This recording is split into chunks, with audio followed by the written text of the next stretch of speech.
I've been coming here for 15 years going to work, and there's one guy who works harder than everybody else, more passionate, determined, and he loves you guys. And today he got his 150th win in the National Football League as a head coach, John Harbaugh.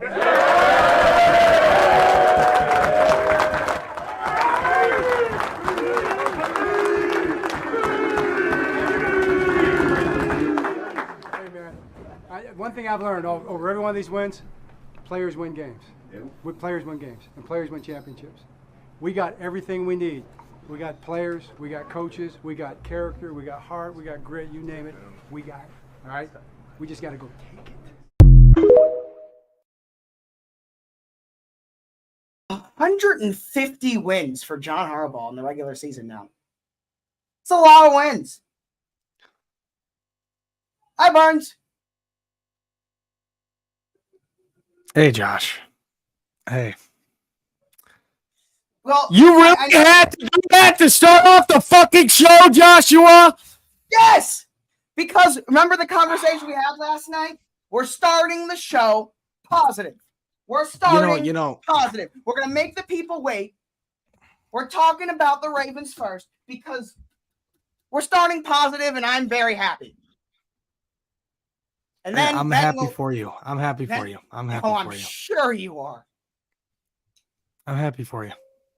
Go ahead. Go ahead. You talk first. You talk first then. Go ahead. But first of all, I'm listening. I got to go and fill up my water. I need some fucking water. Okay. So go ahead. Talk about the Ravens. But you'll be able to hear me? Yeah.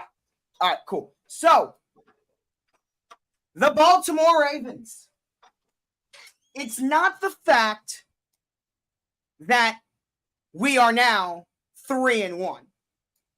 It's not just the fact that we have now not only beat Cincinnati and Cleveland already, making us 2-0 in the AFC North, both of which, by the way, road games.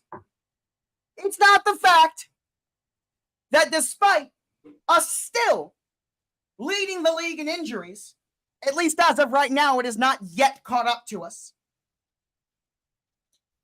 It's not even the fact that Lamar Jackson is throwing the football better than he ever has.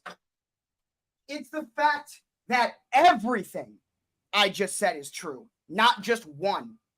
Because in the past, one or two of the things that I have said have been accurate, have been true. But everything looks good. Everything is coming together. But, and as happy as I am the way we're playing, I do want to say this. We are 4 weeks into the season. I've seen this story before. I am very happy by the way we look. We're playing great. But I am in no way going to come on here and say the Ravens are going to the Super Bowl. I am in no way going to come on here and say that this team is the team to beat. Because we're not. But the issues that have plagued this team in the past, a lot of them, not all of them, but a lot of them seem to be fixed. The Ravens are winning games, but they still have more work to do. It's a great start. I'm very happy. I think it is, considering the fact not only that we're 3-1 and the other teams are not looking as great, it's the fact that we are now 2-0 in the AFC North, both of which road games, tells me that as of right now, the AFC North is the Ravens division to lose. But we got more work to do. We got to get healthier. But I am very happy. I really am. Lamar Jackson was phenomenal. And everything seems to be starting the way we want. But now we go to Pittsburgh next week, and I'm excited for that. And what looks like to be, actually almost definitely will be, the third week in a row where the Ravens will play a backup quarterback because Kenny Pickett's not going to play. But now that I have all of that out of the way, let's awake Burns from his slumber. You like my new bed? It's great. Does it look good? It does.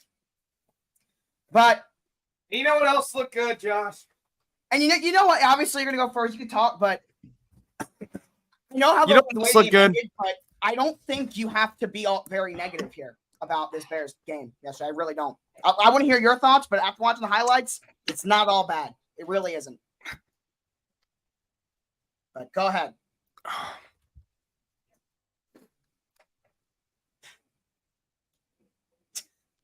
I don't know. I don't know if Josh, if this is even true for you, but have you ever cried after a football game before? Ever? Once. One time. When the I Bengals didn't. I beat didn't us. yesterday. You did or didn't? Didn't, but I was on the verge. When I was Tyler this Boyd close. sent us home 4th and 12, coldest Yeah. home game in Ravens history. Well, actually, Right second there. coldest against Atlanta, but that Right has there, fully because you know, here's the thing. Justin Fields goes out there and has the best game of his NFL career. he was dealing. And He was great. oh my God. I was shocked. But then right when the Broncos went down and scored that touchdown and it was 28-14, I'm like, I had that weird feeling in my stomach. Because I know who we are. Right. We're the Chicago fucking Bears. And what do the Chicago Bears do?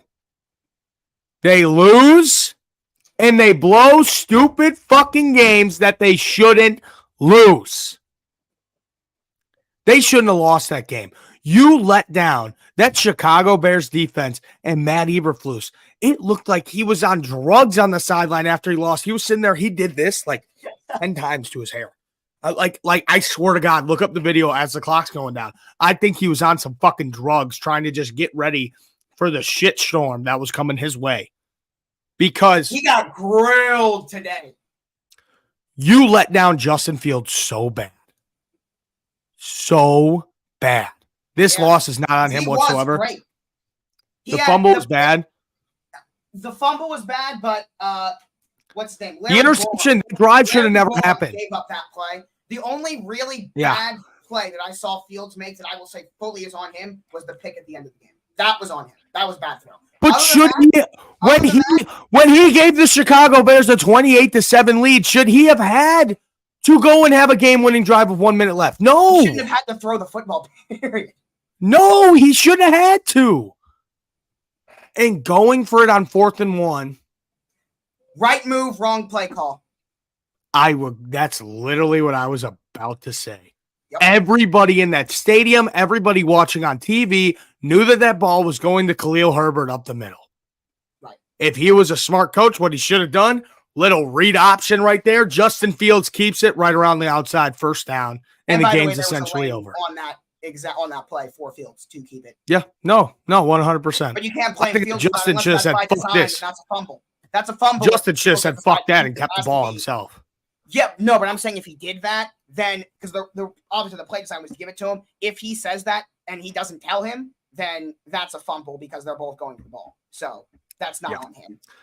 But it's and a lot of people woke up this morning wondering why Eberflus still has a job, which you have to. Going into Thursday Night Football, you can't fire a coach with 3 Firing days. a coach to prepare going for a into game. Thursday Night Football would make no sense. Yeah, no. When we lose on Thursday Night Football, Eberflus will not have a job Friday morning. Shouldn't He will. I agree? Won't I? Can't say I agree.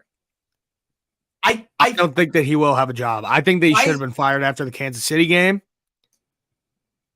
I It's agree done. he should be fired. I don't necessarily know if he will be though.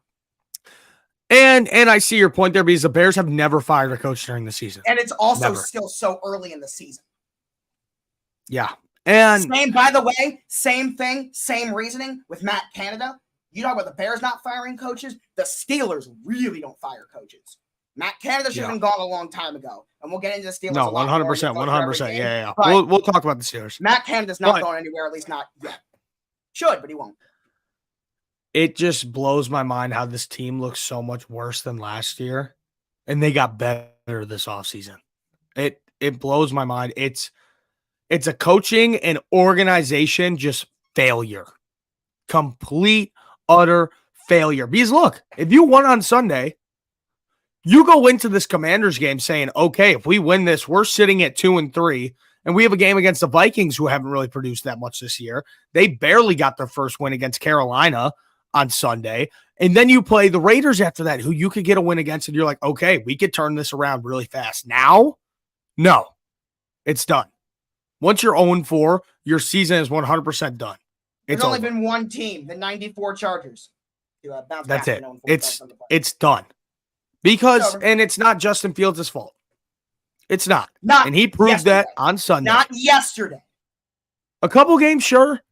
But at the same time, when you have a defense that has let up 25 points or more, It'd go in 0-4. 14 straight games, they've let up 25 points or more. And what are the Bears organization historically known for? Defense. You know who needs to get his head out of his ass? Tremaine Edmonds. Yeah. The guy has the body where he could just fly and he could kill somebody because he's so big, and he just looks like a lost puppy out there on most of the By the plays. way, had the same problem in Buffalo. Is the issue consistency with him right now? I wouldn't say consistency. Or has he just been bad? He's just been bad. There's not Well, been a then lot that's of different. Then that's different. good plays. Buffalo There it was hasn't. consistency. TJ Edwards. I don't think I've heard his name once this year. Really? Because he has. I actually really don't been the think opposite. I've He's heard been his name consistent. once. Really? No, Wow. Jack Sanborn. I mean, I see him. Jack Sanborn makes a play every once in a while. That was a decent pickup. That was a very good pickup by Poles. Undrafted out of Wisconsin.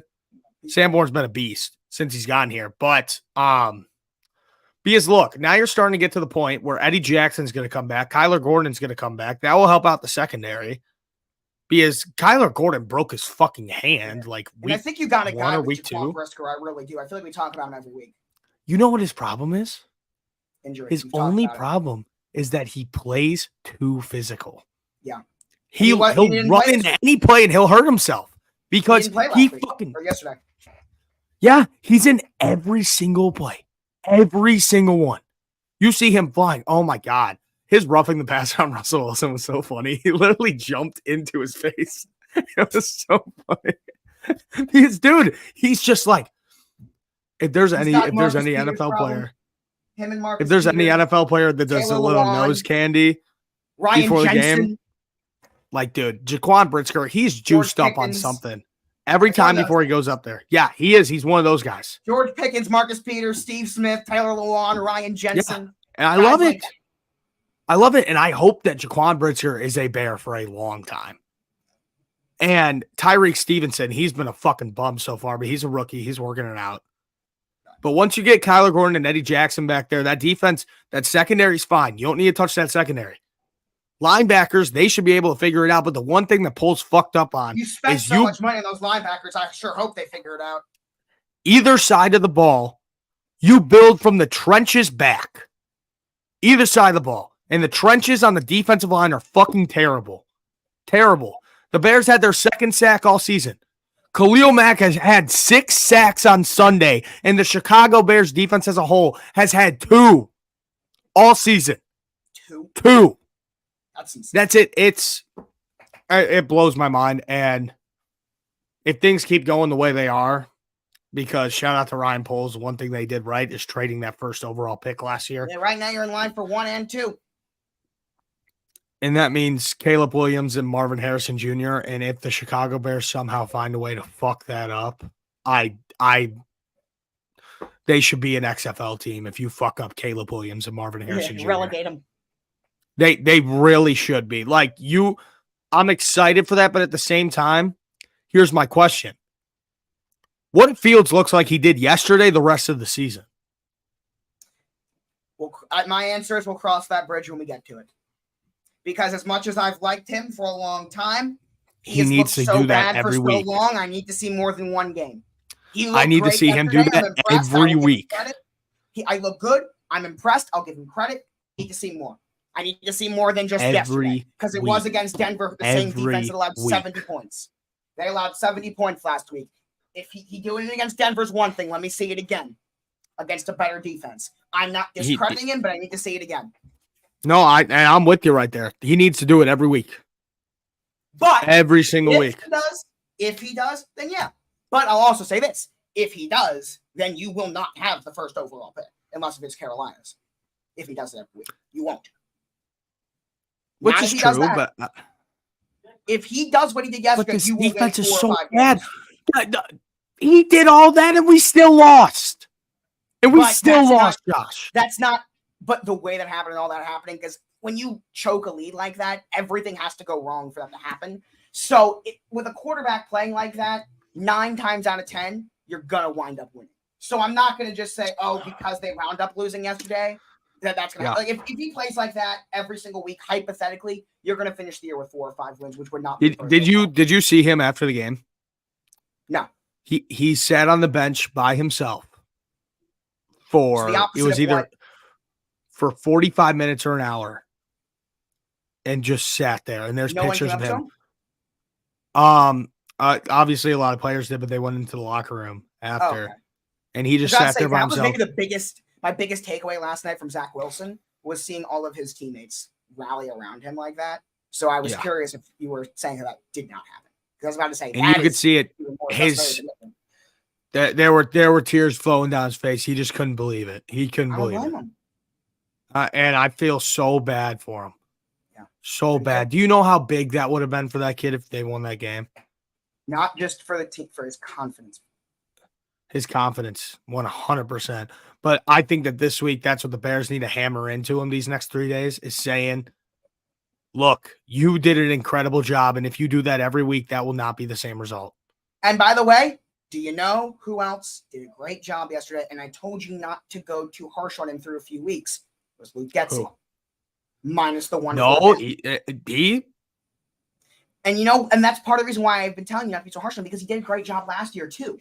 So while he did not do a good job through 3 weeks, this is why I told you to slow down on saying to fire him. And because he has proven to do a good job.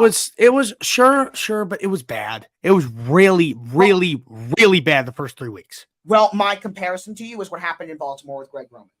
So Greg Roman in 2019 led a historic offense. They led the best running game in the history of the NFL in 2019 Baltimore. In 2020, it was a step down, but it was still a historically good run game. But the rumbling started in 2020 to get rid of him. And I was very much on the train of keep him because he has proven that he's done a great job. Then 2021 came around, and about halfway through the year when it got worse and worse and worse, then I got in that train. The same. Yeah. You just mute yourself? I think my mic unplugged is what happened actually. Oh, really? But put in where if that were continuing, then you have the conversation. But Getsy had earned those couple extra passes, which is what I gave to Roman, but then he proved that he didn't deserve it. So if Getsy would have went down that line, then it would have been that. But he wasn't there yet. And he did well. I don't know. I'm so proud of the Bears offense as a whole. And another kid who was just a freight train, Khalil Herbert, was a dog. He is. And you know who had a legacy game? Cole Kmet. Yes. Oh my goodness, dude. He's finally saw really that. Solid for a couple. He has. Honestly, he's been great. What's funny is ever since the losing streak in Chicago has started is when he started to turn it around. Yeah, no, that's when Cole Kmet started. Like as soon as because it was crazy. right around mid-season, which is where that streak that you now are on started. Ever since you guys have started losing, Cole Kmet has quietly turned himself into a really solid player. Yeah. And the one thing is, a lot of Bears fans now, they're saying just tank, just lose every single game this year. I can't take it anymore. I can't take all the fucking losing anymore. I haven't been able to. It's almost coming up on a year. We've talked about it every week, and it's just getting closer and closer and closer. And I swear to God, if the Bears don't win this week and they don't win next week, I'm going to be at that Bears-Raiders game. And that will mark essentially 1 year. Wow. 1 year since they won. All right. Before we get into the other games, because it was so quick, and obviously I talked, you didn't. I do want to hear your thoughts. I don't know how much of it you watched, but on the Ravens yesterday. You guys did pretty damn good. Yeah. You helped me out. The first quarter, it looked like that game was going to be really ugly. And the second quarter started, and we just started running it down their throats. Yeah. Noon slate. I was locked in. Have you watched anything for the noon 1 o'clock slate yet? I've seen a decent amount, and I mean, I was keeping track of it the entire time, all this and Good. that. Because that's But- obviously what we're gonna get into now. Yeah, I'm down to talk about it, but I'm just fucking blanking out. I was just in my whole Bears loop right there. No, you're fine. But the one game that I really wanted to talk about is, first off, did you watch the Toy Story game, Josh? I watched the first part of it and it became unwatchable. I know they fixed it once. I know they fixed it. No, it was later in the pretty game. cool. I know they fixed it later in the game, but I started by watching the game and then the kickoff show started, so I was doing the kickoff show instead of watching it. Well, you see, here's the thing, right? But the way that broadcast started, I had to turn it off. It was unwatchable. I know they did then fix it down the line. Well, me and my buddies, the only thing that we had was Disney Plus. Right. We didn't have ESPN Plus, so we had to watch the game. So you had no choice. We watched the full Toy Story game, and it was pretty cool. I was with it. I was a big fan of it. I think that if they work out the kinks, that thing's like really cool. And I've said it on here before. I wish that they had that when we were kids. I wish that they did. Michael brought it up. Like, if only, like, do you think the NFL needs more fans? Just do start like this. Like, they're already number one by far. They're just going to expand that gap. I'll tell you what, Josh. I'll tell you the one thing that we do need. I'll tell you the one thing that we don't need. Hold on. No. Before we get into this. Yeah. This Taylor Swift bullshit needs to fucking stop. It needs to stop. Oh my God. So the one Packers guy who makes content about the Packers, Tom Rossi. Yes. He did a count last night. He's awesome. He did a counter last night. Did he? Of how many times they showed Aaron Rodgers. Well, Aaron Rodgers is one thing. Yeah. No. Listen to this. But how many times they showed Aaron Rodgers versus Taylor Swift? Oh. They showed Taylor Swift 11 times during the game. By the way, that is less than I thought it would be. And they showed him 8 times during the game. Honestly, but he didn't count. He didn't count the Eras Tour commercials every fucking commercial break. They didn't count the pregame show where the voice came on there and they said, "Oh, we're going to help our buddies out and show all the Swifties what football's about." They didn't count that. Yeah. This shit needs to stop immediately. I will tell you this though. And I made a video about it. The video then flopped, but I did make a video on this where the reason why it happens is because you are dealing with the most famous person probably in the country right now, combined with the most popular player in the league. It would be so, like, from a marketing standpoint and from, like, as we're both content creators, when you see content, you go after. Like, it would be so dumb for the NFL, as annoying as it is, it would be so dumb for the NFL not to do what they're doing. Just to capitalize on it. No, I agree. Like, it's annoying. I agree. It's annoying. And if it was up to me, we wouldn't see it as much. But from, like, as we are both content creators, as we think about it from that standpoint, like, you know they're going to do it. It's not a surprise. It makes sense. Yeah, no, it's not a surprise whatsoever. It's the best marketing scheme ever for the NFL. Yeah. And especially for Travis Kelce. But they shouldn't. For the purest football fans out there, like all of us, all these people fucking watching right now, all of you guys, and me and Josh sitting here, they shouldn't be doing it as much as they are, because it's just, last week it was cute. You know, it was like, oh my gosh, she's at the game, whatever. This week, no, she won't. She's like one of the busiest humans out there. Yeah. But this is just unreal. It's gone way out of proportion. You know what? I just had an idea. I just had a thought just now. Yeah. Because I've been thinking about stuff like this for a while, and it actually goes off of the Toy Story broadcast, the Manning cast, the Prime Vision on Thursday Night Football, which, by the way, if you don't watch Thursday Night Football on Prime Vision, I don't know what you're doing. But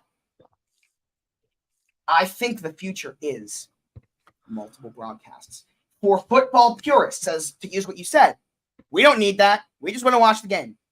But the reality is more people than not are casual football fans. Now, I'm not even necessarily saying Taylor Swift fans, but I'm saying casual fans that are watching it for entertainment. For that broadcast, for those type of people, those broadcasts, doing that makes sense. The future is going to be that you're going to have multiple broadcasts available for every game. I think now that I'm just like saying this out loud, that's what you're going to see. Because for the majority of people, which are casual football fans that are watching just to be entertained, mentioning Taylor Swift is not going to get into their skin as much as they did. It just won't. I'm shocked that the NFL hasn't told Usher to fuck off for the Super Bowl halftime show and they got Taylor Swift instead. Well, Taylor Swift has reportedly declined 2 years in a row. Yeah, no, because she doesn't She's also need it. Because you know that you don't get paid. You know you don't. I don't know, but you know that like you don't really get paid for doing it. Yeah.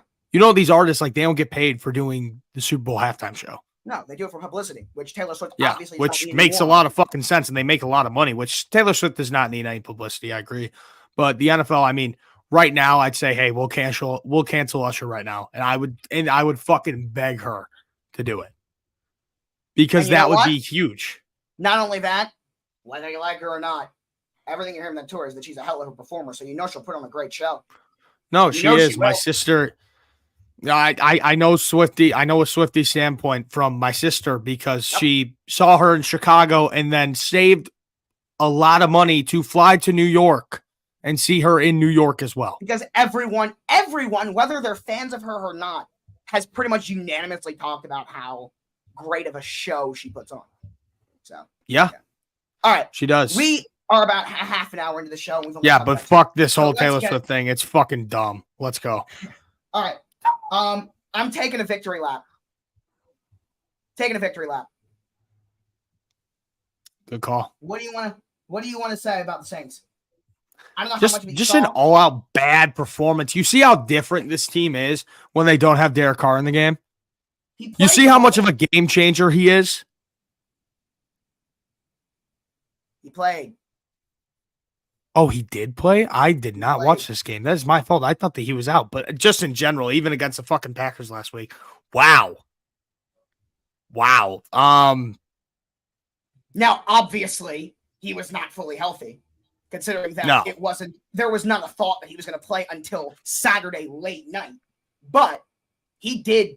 So I'm not going to sit here and say that, oh, this was Derek Carr at full health. He sucks. But yeah, I was going to victory lap Derek Carr right there. Yeah, shout out to Alvin Kamara. He went crazy for me on fantasy. He went crazy in fantasy, but he had a pretty bad game.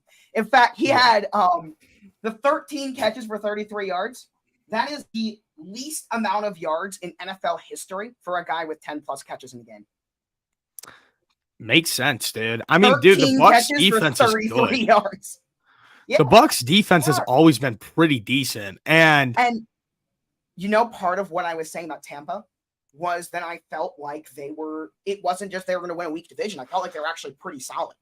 And you know what's funny is I ran through playoff predictors on Saturday, and I couldn't believe when I was looking at, but I finished the year, and the Saints, the Bucs, and the Falcons all had 8 or more wins.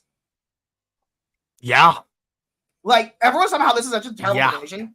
All 3 of those teams, I don't think it will happen, but there was a scenario where the Saints, Bucs, and Falcons all make the playoffs. I would be shocked if it happened. No, they 100% could. They 100% could. And I still have a lot of faith in the Saints. I just think it's been a bad 2 weeks for them.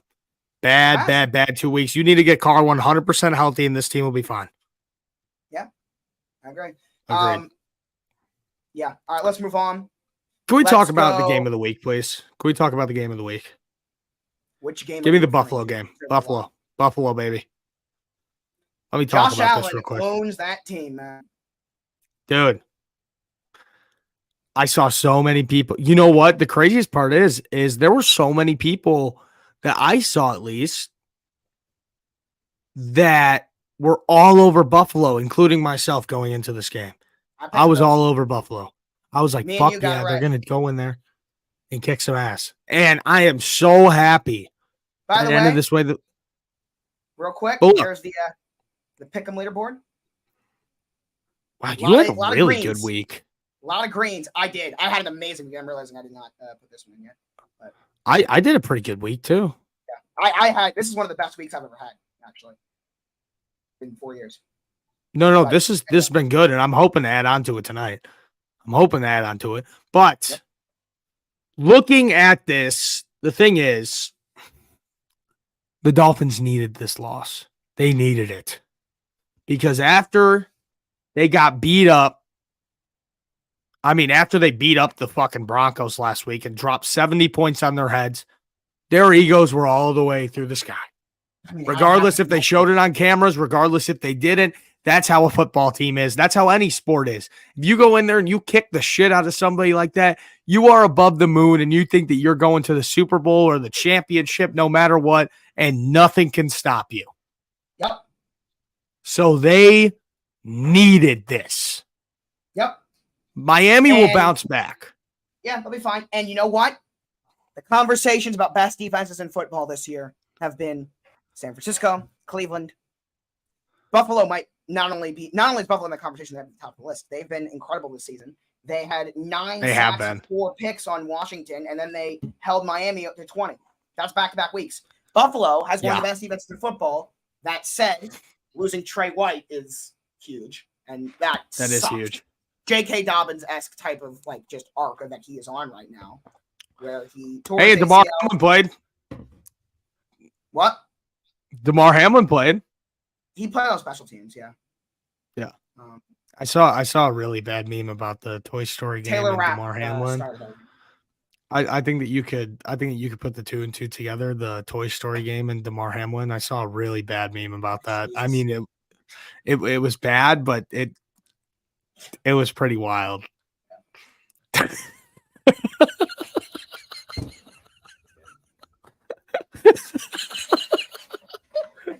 What would happen, Josh? I don't know. Dude, it's been a year. You can laugh about it a little bit, Josh. You can laugh about it a little bit. It's been a year. And actually, right up, we got an injury update right here on Trey White. It is now official. It is a torn Achilles. That sucks. JK, not JK. I don't care about the MLB playoffs because the Cubs fucking choked. Yes, they did. Yeah. Just imagine this, Josh. Your past week, Justin Fields has the game of his life, and the Bears still lose. They blow a 28-7 lead. And then, over the past 2 weeks, the Cubs lose 12 out of 16 games, I believe, when they had a 98% chance to make the playoffs. And they blew it. Where'd you see this? What? I don't know. I've not seen that at all. Did I miss that? No, he didn't. That's not accurate. You just got trolled 100%. Yeah, that's completely false. You definitely did. But yeah, no, Buffalo, they gave the Miami Dolphins the punch in their mouth that they needed, and it was beautiful. It was good. And Miami will bounce back. They'll be perfectly fine. If you're a Dolphins fan, don't be worried one goddamn bit.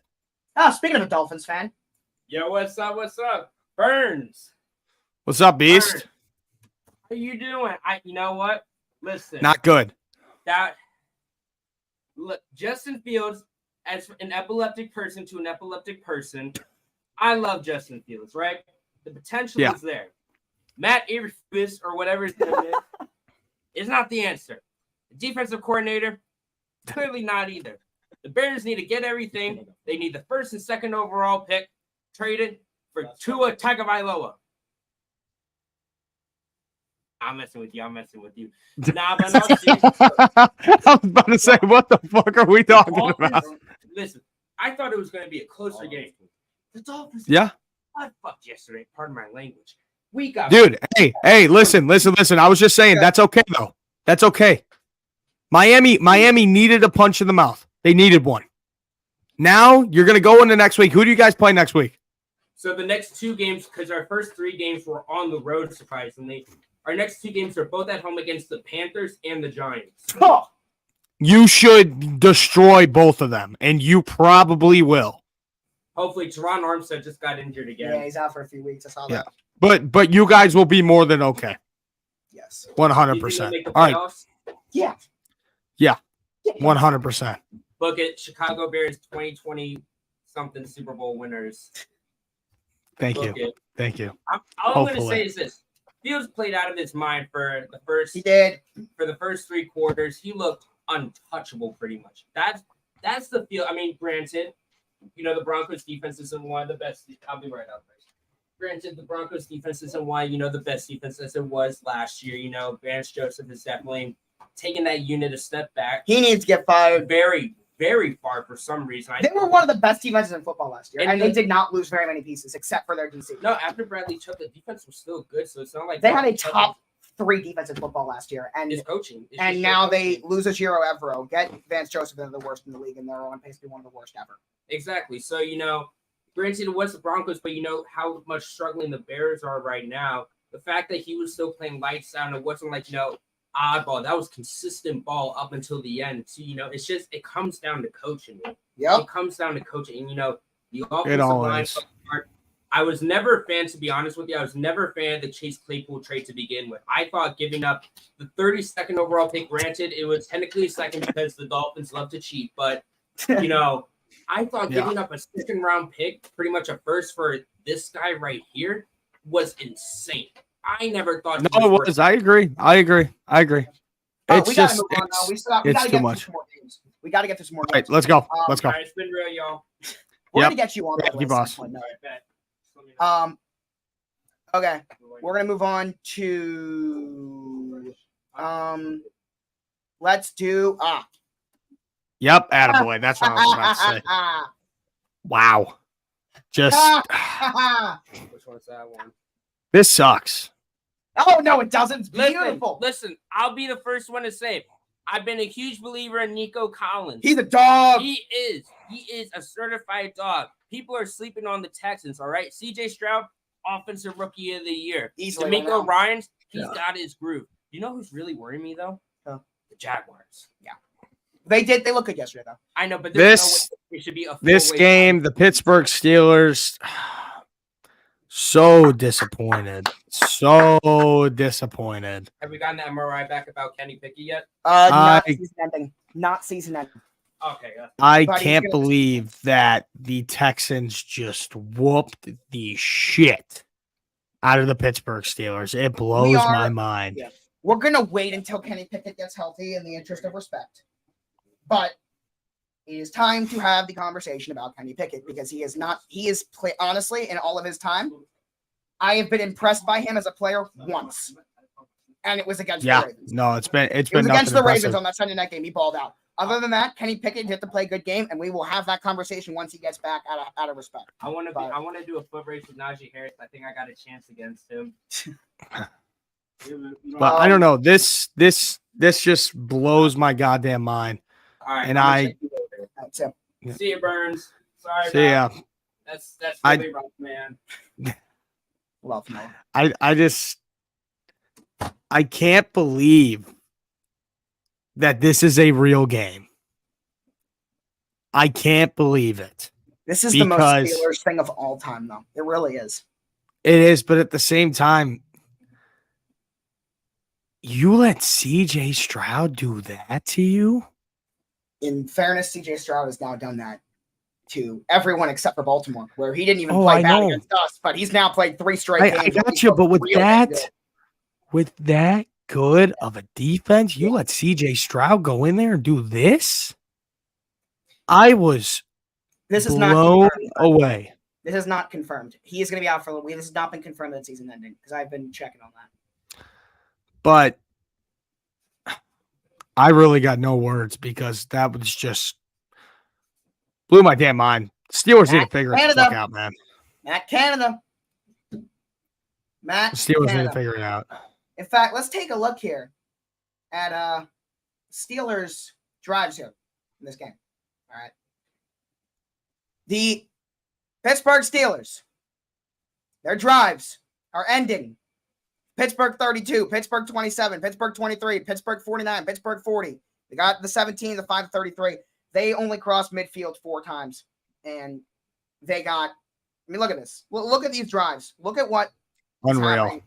This is, yes, Matt Canada sucks. And that is a significant reason why this is happening. But this is inexcusable. That it's so bad. It's just bad football. It's bad football from the Pittsburgh Steelers. And I feel really bad for Steelers fans because this was supposed to be a big year for them. You were supposed to see Pickett in year 2. a losing season, and I still don't know. I still will Yeah, no, I don't feel bad. I don't really feel that bad because they've had great lifetimes of football, and this is just wild. All right, next game. We go there next week. All right, next game we're gonna go to. I'm just gonna go in order of games we haven't done yet. There's not too much to say here. Both teams looked very bad, honestly. Yeah. This is just a bad game. Only player I'll give a shout out to though is, again, we'll remind you of his position. Not that you should need a reminder, but safety Harrison Smith, 3 sacks yesterday. Yeah. How about that? He's a beast, dude. He is. He's a football guy. He's just a true and true football guy. Yeah, really. He is. You find a Bryce couple football guys out there. Bryce played better. He did. Wasn't anything Which, special, dude, I mean, people expected him to come out of Alabama and look like Jesus on the field. No. It takes time. It takes a lot of time. It does. And Bryce Young, he'll be okay. He'll be okay. It's just not having that first round pick isn't going to help the Carolina Panthers. All right. Next game we haven't talked about. This one. Woo! This was the game that I didn't know who was going to win this game. Yeah. I had no idea going into it. And I'm shocked that this even went to overtime because if you were just watching the score like I was, 23-0. And they came back. And they lost in overtime, but the Rams, dude. And what Cooper the Kupp, hell? And Cooper Kupp comes back next week. Yeah.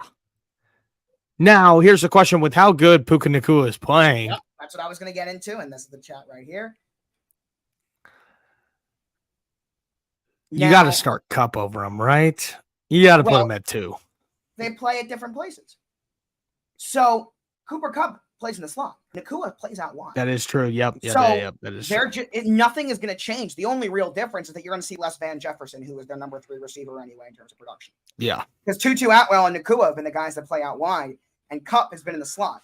They put Nacua in the slot every once in a while, but it's not going to be like the only difference is just Nacua will not be in the slot as much. I really want to see how this offense is going to look.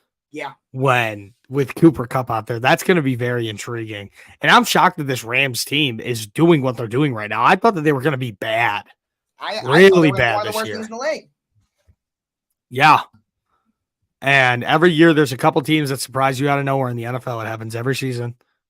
And right now, my two, it's the Rams and it's the Texans playing as good at football as they are. I told you about the Rams in week 1. And this is coming after I had them number 31 in my power rankings. So what did I come on this show and say on that Monday?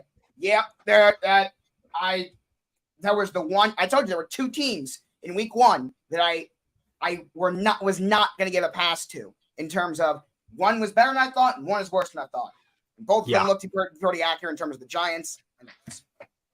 100%. This is just wild. How about this one? Also wild. Washington and Philly.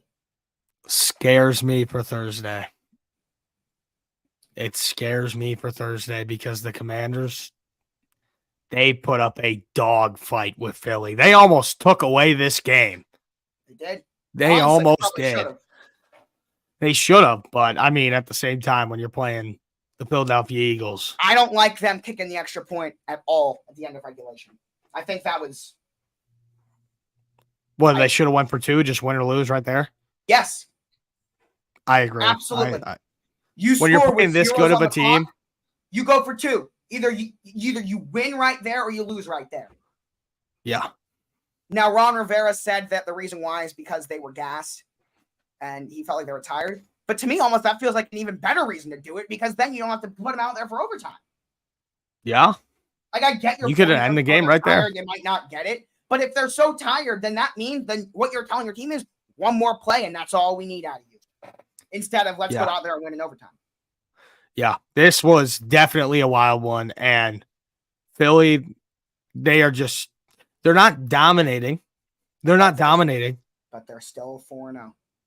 They're 4-0 and they're still winning every game. And that's my Super Bowl future right there. And I think that it has a very good shot right now of going all the way. And I'm proud of Philly so far. They're winning. They're winning. That's all that matters. They're winning. I don't have a button in front of me, but if I did, I would call it a panic button and I would slam it if I were the Cincinnati Bengals. Because this I'm open. was the first I'm always game. fucking open. This was the first game that I have seen from Cincinnati where, now, I'm not saying he looked healthy, but it looked a lot less of, oh, there's something up with Joe Burrow, and more, oh, there is something up with this offense, period. And against a team in Tennessee that, other than yesterday, has not played a good game yet, even in their other win this year. That is concerning. I bet on the Bengals to win, and I was shocked about how bad they looked. And I think it's just a lot of miscommunication. It's just a lot of disagreeing. It's a lot of bickering. I think it's just a bad locker room right now because there's so much talent on that team. And they are just not capitalizing on it at all. It's the ultimate cliche, but it's very true. And it's a good reminder. It is very hard to win in the National Football League, especially consistently. Yes. This is an organization, and the only way you can get away with consistently winning in this league is with a phenomenal top-tier organization. Cincinnati does not have that. They don't. No. They need, in order to win consistently in this league, it's something missing. That's not me saying that they're going to go 5-12. But if you want to be a team, there's a reason why forget New England, what Kansas City has done in the last 5 years is something that has only been done, you can 2 or 3 times this league, and that's a 5-year span. Yeah. So this is year 3 for Cincinnati. Like, it's not taking credit away what they've done the last 2 years, but in order to do this every single year, there's a reason why it does not happen. It's really, really, really hard. It is. And it's just wild to me to see Burrow, he's hurt. Yeah. But at the same time, when you're getting ranked as a top 5 quarterback in the NFL, even if you got a little bit of injury, you can't play this bad. Coming into this year, he was number 2 on everyone's list. Yeah. I just said top 5 because everybody has a different list. And he's the highest paid player in football. If you're going to hold Lamar Jackson to a standard, we got to start talking about with Joe Burrow. And this is not good. You know what? I think we're 1 week away from getting ready to reopen the Lamar versus Burrow debate. We are. I think that you could start saying it right now. Let's do it. I'll tell you that. And that's not even discrediting Burrow. But if we're going to hold him to the standard that he's at. Yeah. Go after him a little bit. The second he got paid, it just looks like he checked out and he cashed out. That's what it looks like what happened right now. Because it's a fucking train wreck. He's on the same standard that is held to Mahomes, to Allen, to Lamar, to Hurts. So when we go after them for bad games, why aren't we doing the same with Joe Burrow? Because the people love him. He's the people's champion. That's why. He's the casual fans champion. Everybody loves Joe Burrow. Everybody loves Joe Shiesty. Yeah. Injury or not, it's bad. He has not been good this year. And that doesn't mean that in any way, shape, or form, I am going to call him a fraud. I'm going to call him bad. He is still easily a top 5 quarterback in this league. But if we're criticizing those other quarterbacks for bad games, we're going to do the same with Joe Burrow, as we should. It's bad. All right. Next one. All right. Shout out to Derrick Henry, though. Monster game. Yep. All right. Vegas and LA. Sweating my dick off watching this game. Herbert, oh my God. Sounds like he's gonna be able to play, but he is banged up. Khalil Mack against his former team. Unreal. Wow. 6 sacks. Wow. That's a Khalil Mack legacy game right there. He is such a beast. He is such a beast. But you know what he'll have? He'll have some stretches of like 5-6 games where he doesn't do that much. And then all of a sudden, bang. Khalil Mack. He hasn't done much in about a year and a half, actually. Yeah. And then he'll just do that out of nowhere. He has not done much about a year and a half, but that The last time the player got 6 sacks, you remember who it was? Who was it? Adrian Claiborne against the Cowboys, that one random game. Do you remember him? Yeah, that's how it goes in the NFL, man. That is the last time that a player got 6 sacks in a game. It was Adrian Claiborne. That one game against Dallas when Tyron Smith was out and they put in that backup. I forget who it was. It wasn't Terrence Steele, was it? Because he's still there and he's a good player now. It was someone, though. I think so. Came in, just allowed 6 sacks. But no, this was just a Khalil Mack legacy game, and the Chargers, it was a close one. It was a little bit too close for comfort, but the Chargers are starting to get back to where they should be. They're starting to get back on their feet now. Yeah, they still they did that without Eckler. They still got a lot of kinks to work out. They still got no a lot. Eckler, no Derwin James yesterday. So, and they are missed another guy that I'm blanking on for some, and Joey Bosa. So, yeah. All right, next move game. on. Woo! And we could probably say like 2 words about this game. Yeah. New England sucks. Next. I got 4 words. Go ahead. How about them Cowboys? That's it. That's all I got to say. How about them? This one too, just. Around what year did you get into football? I'd say when I was in 4th or 5th grade. So how old are you when you're in like 4th or 5th grade? Like 10. 10? 10? So, God, 2013, I was 10? Yeah, so around like 2013, 2014. Well, I got into 2014, 2015. So, yeah. Name the running backs that you have seen. And I'm not talking about before at 10. Your own 2 eyes that you have watched play. How many running backs have you seen that have had any stretch of games better than what CMC has done ever since getting to San Francisco? I don't know. None. I don't know. None. Derrick Henry in his 2,000-yard season. Beast. That might be it.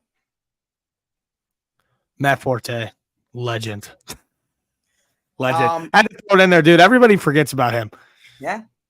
Arian Foster, that's another name I haven't heard in years. Beast. He tied the NFL record. Not NFL record. He tied Arian Foster and Emmitt Smith for the second longest streak in NFL history with games with touchdown. Arian Foster was tied with that record. Yeah. But no. Just Christian McCaffrey's been pure dominance. And it's hard not to behind that offense. It's hard not to. Running back this, running back that. Yes. And I am not going to discredit Brock Purdy because we talked about him already, so I'm not going to talk about him again. But yeah, it was. Derrick Henry in 2020 is my answer, but that's the only one I can think of. But Brock Purdy's been great, and I'm not discrediting him, and I'm going to say the same thing about Brock Purdy. But I know he's a running back. I know what their value is. And I've said, I don't know if I've said it on here, but I say it all the time. Running backs don't matter, but weapons do. Christian McCaffrey is a weapon. And it is time to Derrick Henry is a weapon as well. And it's time to start talking about him in the MVP conversation, position or not. They won't. It's the new age of the NFL. They won't give it to a running back, though. Well, and because it's most valuable, him and Brock Purdy, in terms of value, are around the same. Yeah, no, but they won't give it to him. Because it is a quarterback. That is true. I agree with that. But CMC belongs in the conversation. Yeah, no, he's been incredible this year, and I 100% agree with you. And the 49ers are essentially unstoppable right now. They've been insane. We called this game last night. I've talked about it. I talked about it a lot. The Swifties versus the Jets. Go ahead. Just a bad game from Patrick Mahomes. You don't see it that much, but a bad game. And the Zebras helped them out a lot at the end of this game. Am I the only person that does not think that was a bad call? Because it really seems like it. No, I think there were a couple of them. I think that holding on Sauce Gardner was dog shit. The holding is the one I'm talking about. That is the tough and that would have changed the game. That would have completely changed the game. It would have. And it seems like I'm the only person on the planet that does not think that was a bad call.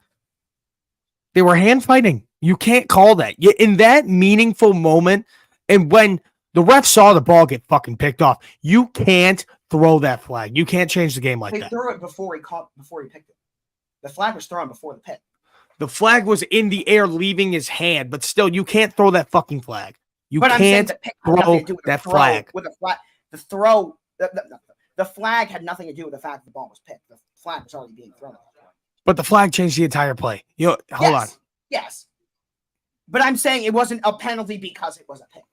Look, when it's under 2 minutes, there's been so many times in multiple NFL games over my lifetime, over our lifetime as a whole, where during the last 2 minutes, there's always a couple where one penalty changes the entire game.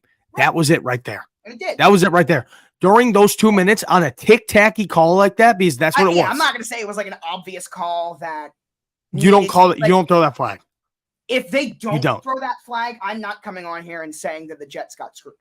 I mean, especially when most of the game they were letting the boys play. They were letting the boys play. I would not come on here and say that the Chiefs got screwed if that flag doesn't get held. Yeah. No. But it was. I'm not gonna come on here and say it's a bad call. Nobody would have yelled at Sauce for holding on that play. Nobody. If they didn't throw that flag. No. Nobody. I agree. It's just look. If it's the first quarter, if it's the second quarter, if it's the third quarter, you can throw that flag. You can't. When there's 2 minutes left in the fourth quarter with the game on the line, and you haven't called tic-tacky penalties like that all game, there needs to be a consistency. Yes. It was the same thing. Yeah. As hypocritical as it now will sound, but I was on the side that you're saying on this exact broadcast last year, where it's true. And that is, again, the reason why I'm not going to stand here and say that it was a bad call. I mean, it was a good call, but when you look at it, and this is the same thing that Bradbury was there holding on the play? Well, the thing is, Josh, this isn't just a football thing. This is a referee thing in all of sports. Right. Whatever you call, there has to be a consistency. And in this game, there was no consistency with that. And then out of nowhere, they call it. That's why it seems so bullshit. I agree with that. I needed the Chiefs to win, so I was very happy when that flag was thrown. But still, just in general, talking for Chiefs fans, that's bullshit. Bullshit. Yeah.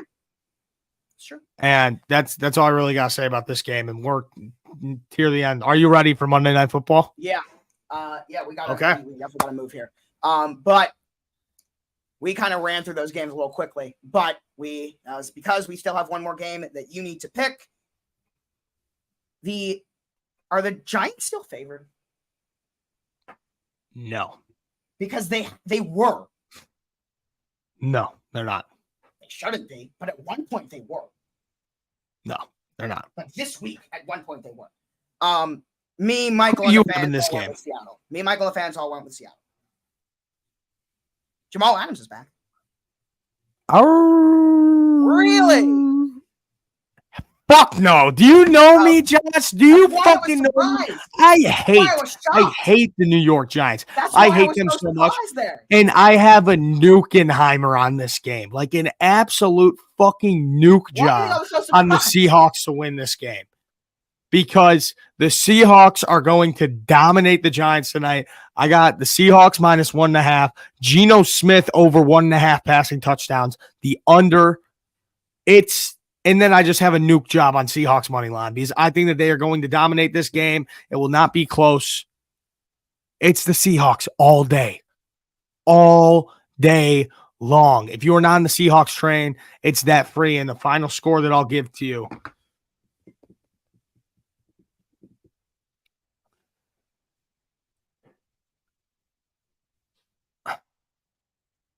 Hold on. All right. Put some thought into this. 30-14, Seattle. All right. 30-14, Seahawks. All right, we all going with Seattle. All day. If the Seahawks win, I will tie myself for my best ever week of picks at 13-3. Good job. Through 4 years. I'm praying to God that we're right. I'm praying to God. Me too. Yeah, I'm praying for it. But yeah, just a wild episode because so much shit going on. It's a wild episode because this league is wild. It is. And it's the best league in all sports. That's why we love it so much. It is the best league ever. Even though the Chicago Bears suck, I'm still here every single week on this fucking show talking about it because I love it so much. And I love having you guys here. And I appreciate it so much. Go and follow the boys, me and Josh. Great numbers, too, this whole broadcast view. Yes. Thank you all so much for being in here. We appreciate it. Go and follow us if you don't already. All the links right down there.